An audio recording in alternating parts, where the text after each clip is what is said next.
Wow, what an honor. I've always wondered what this would feel like. So 8 years ago, I got the worst career advice of my life. I had a friend tell me, Scott, don't worry about how much you like the work you're doing right now. It's all about just building your resume. And I'd just come back from living in Spain for a while, and I joined this Fortune 500 company. I thought, this is fantastic. I'm going to have this big impact on the world and all these ideas.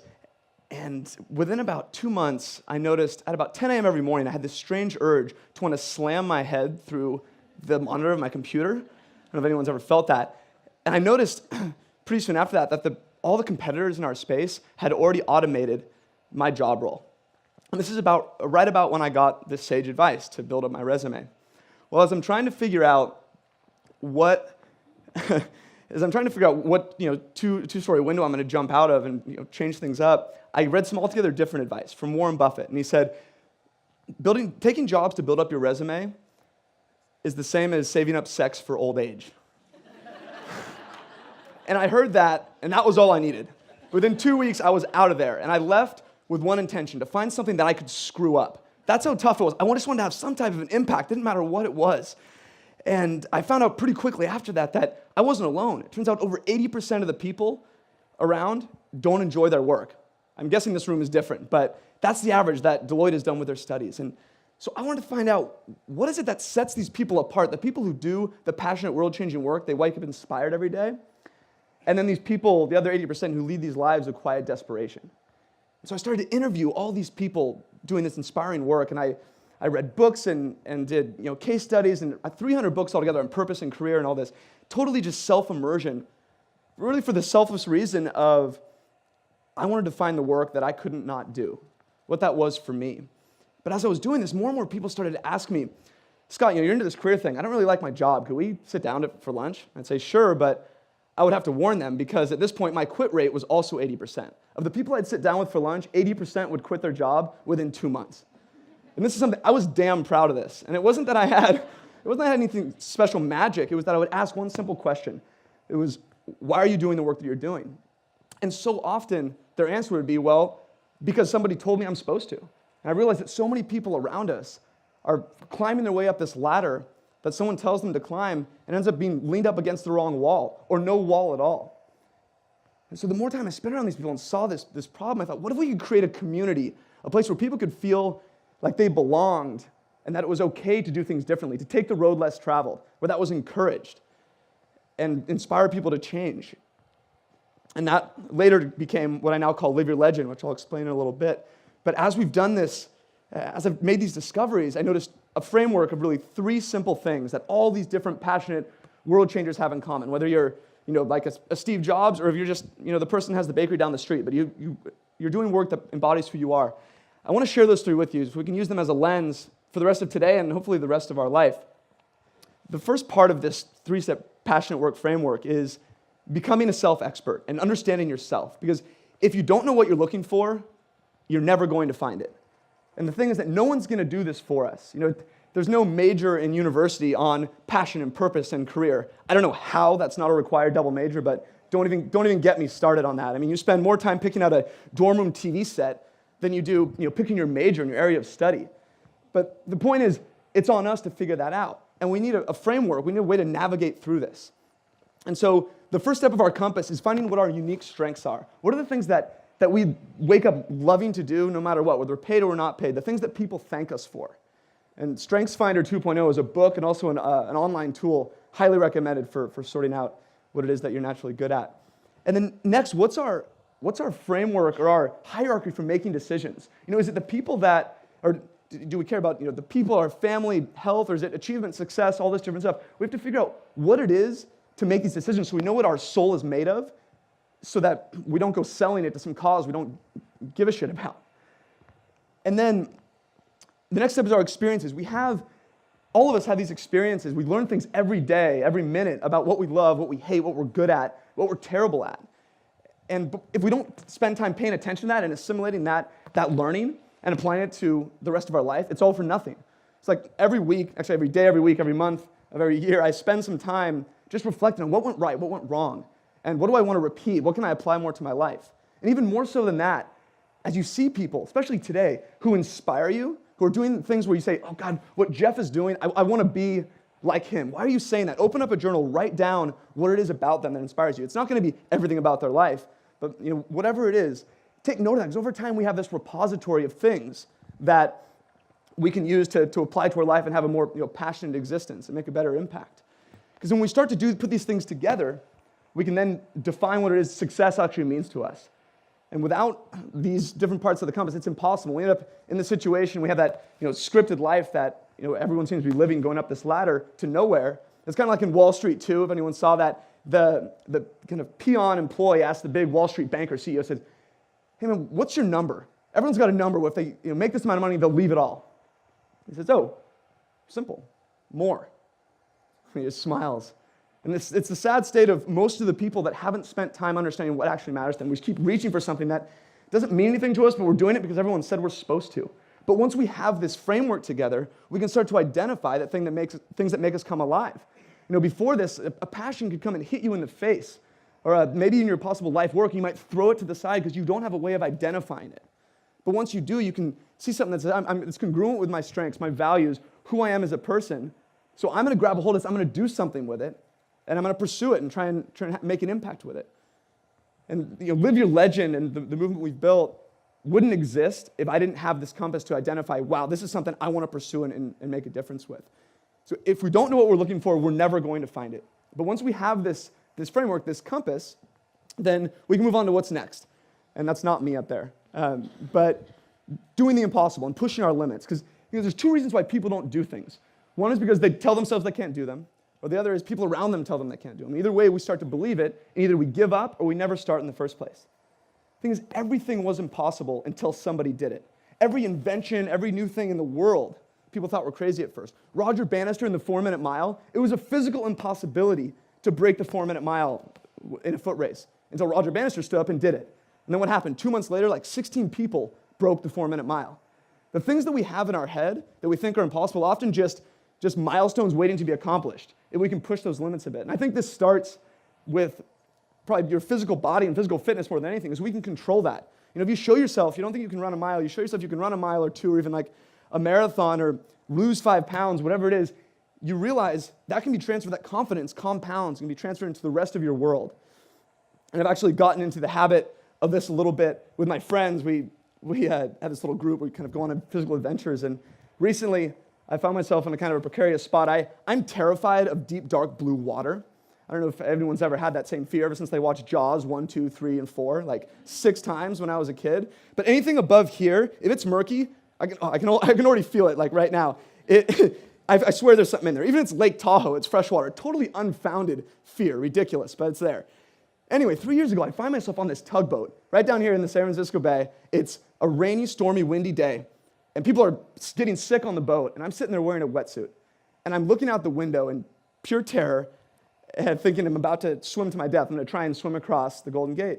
And my guess is some people in this room might have done that before.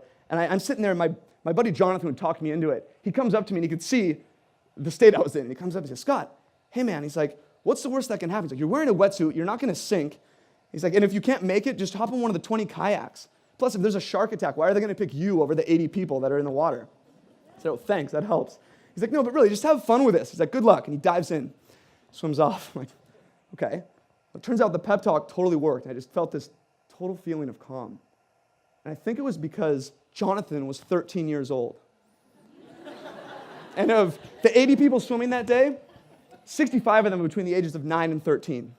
Think for a second how you would have approached your world differently. At 9 years old, you found out you could swim 1.5 miles in 56-degree water from Alcatraz to San Francisco. What would you have said yes to? What would you have not given up on? What would you have tried? As I'm finishing this swim, I get to Aquatic Park, and I'm getting out of the water, and of course, half the kids already finished. So they're cheering me on, and they're all excited. And I got total popsicle head, if anyone's ever swam in the bay. And I'm trying to just thaw my face out, and I'm watching people finish. And I see this one kid, something didn't look right. He's just flailing like this, and he's barely able to sip some air before he slams his head back down. And I noticed other parents were watching too, and I swear they were thinking the same thing I was. This is why you don't let 9-year-olds swim from Alcatraz. And I mean, this was not fatigue. All of a sudden, two parents run up, they grab him, and they put him on their shoulders, and they're dragging him. He's just dragging like this, and I mean, totally limp. And then all of a sudden, they walk a few more feet, and they plop him down in his wheelchair.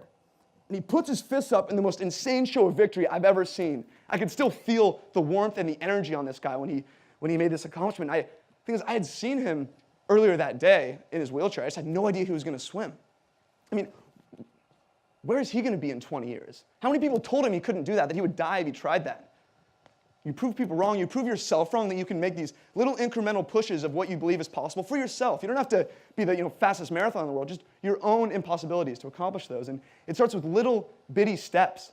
And the best way to do this is to surround yourself with passionate people. The fastest way to do things you don't think can be done is to surround yourself with people already doing them.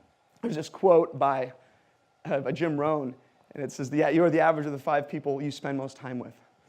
And there is no bigger life hack in the history of the world from getting where you are today to where you want to be than the people you choose to put in your corner.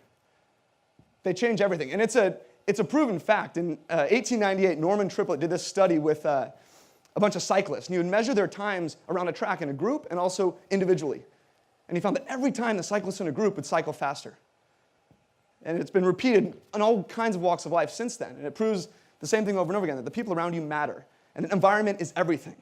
But it's on you to control it, because it can go both ways. With these 80% of people who don't like the work they do, that means most people around us, not in this room, but around everywhere else, are encouraging complacency and keeping us from pursuing the things that matter to us. So we have to manage those surroundings.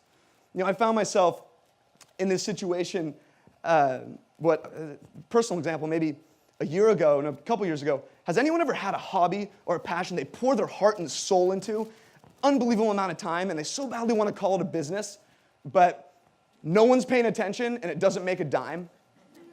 Okay, I was there for 4 years trying to build this Live Your Legend movement to help people do work that they genuinely cared about and that inspired them. I was doing all I could, and there were only really 3 people paying attention, and they're all right there. My mother, father, and my wife, Chelsea. Thank you guys for the support. But and this is how badly I wanted it, but it grew by 0% for 4 years. And I was about to shut it down. And right about then, I moved to San Francisco and started to meet some pretty interesting people that had these crazy lifestyles of adventure, of businesses and websites and blogs that surrounded their passions and helped people in a meaningful way. And one of my friends, now he has a family of 8, and he supports his whole family with a blog that he writes for twice a week.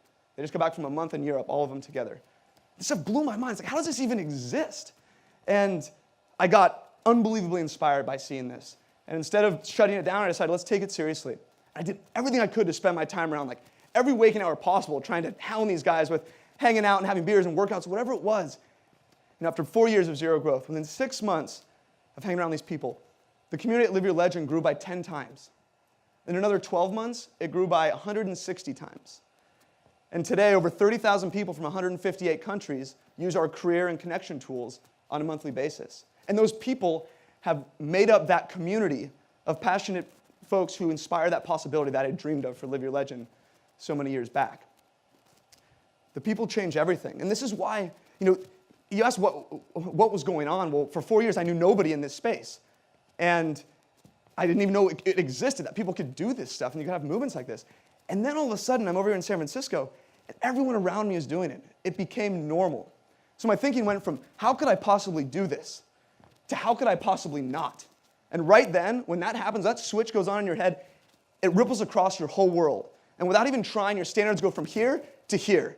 You don't need to change your goals or anything. You just need to change your surroundings. That's it. And that's why I love being around this whole group of people, why I go to every TED event I can and watch them on my iPad on the way to work, whatever it is, because this is the group of people that inspires possibility. We have the whole day to spend together and plenty more. Sum things up in terms of these 3 pillars. They all have one thing in common more than anything else. They are 100% in our control. No one can tell you you can't learn about yourself. No one can tell you you can't push your limits and learn your own impossible and push that. No one can tell you you can't surround yourself with inspiring people or get away from the people who bring you down. You can't control a recession. You can't control getting fired or getting in a car accident. Most things are totally out of our hands. These 3 things are totally on us. And they can change our whole world if we decide to do something about it.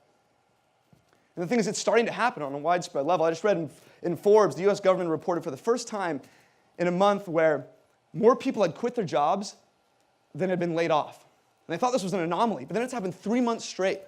In a time where people claim it's kind of a tough environment, people are pretty much giving a middle finger to this scripted life. The things that people say you're supposed to do in exchange for things that matter to them and do the things that inspire them. And the thing is, people are waking up to this possibility that really the only thing that limits the possibility now is imagination. That's not a cliche anymore. Like, I don't care what it is that you're into, what passion, what hobby. If you're into knitting, you can find someone who is killing it knitting. And you can learn from them. It's wild. And that's what this whole day is about, to learn from the folks speaking. And what we profile these people and live your legend every day because it shows people, when ordinary people are doing the extraordinary, and when you can be around that, it becomes normal. And this isn't about being, Gandhi or Steve Jobs doing something crazy. It's just about doing something that matters to you and makes an impact that only you can make. Speaking of Gandhi, he was a recovering lawyer, as I've heard the term. And he was called to a greater cause, something that mattered to him he could not do. And he has this quote that I absolutely live by.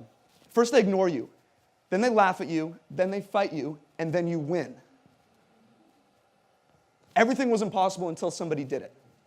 You can either hang around the people who tell you it can't be done and tell you you're stupid for trying, or surround yourself with the people who inspire possibility, the people who are in this room. Because I see it as our responsibility to show the world that what's seen as impossible can become that new normal. And that's already starting to happen. For us to do the things that inspire us so we can inspire other people to do the things that inspire them.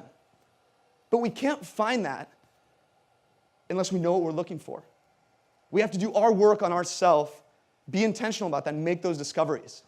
Because I imagine a world where 80% of people love the work they do. I mean, what would that look like? What would the innovation be like? How would you treat the people around you?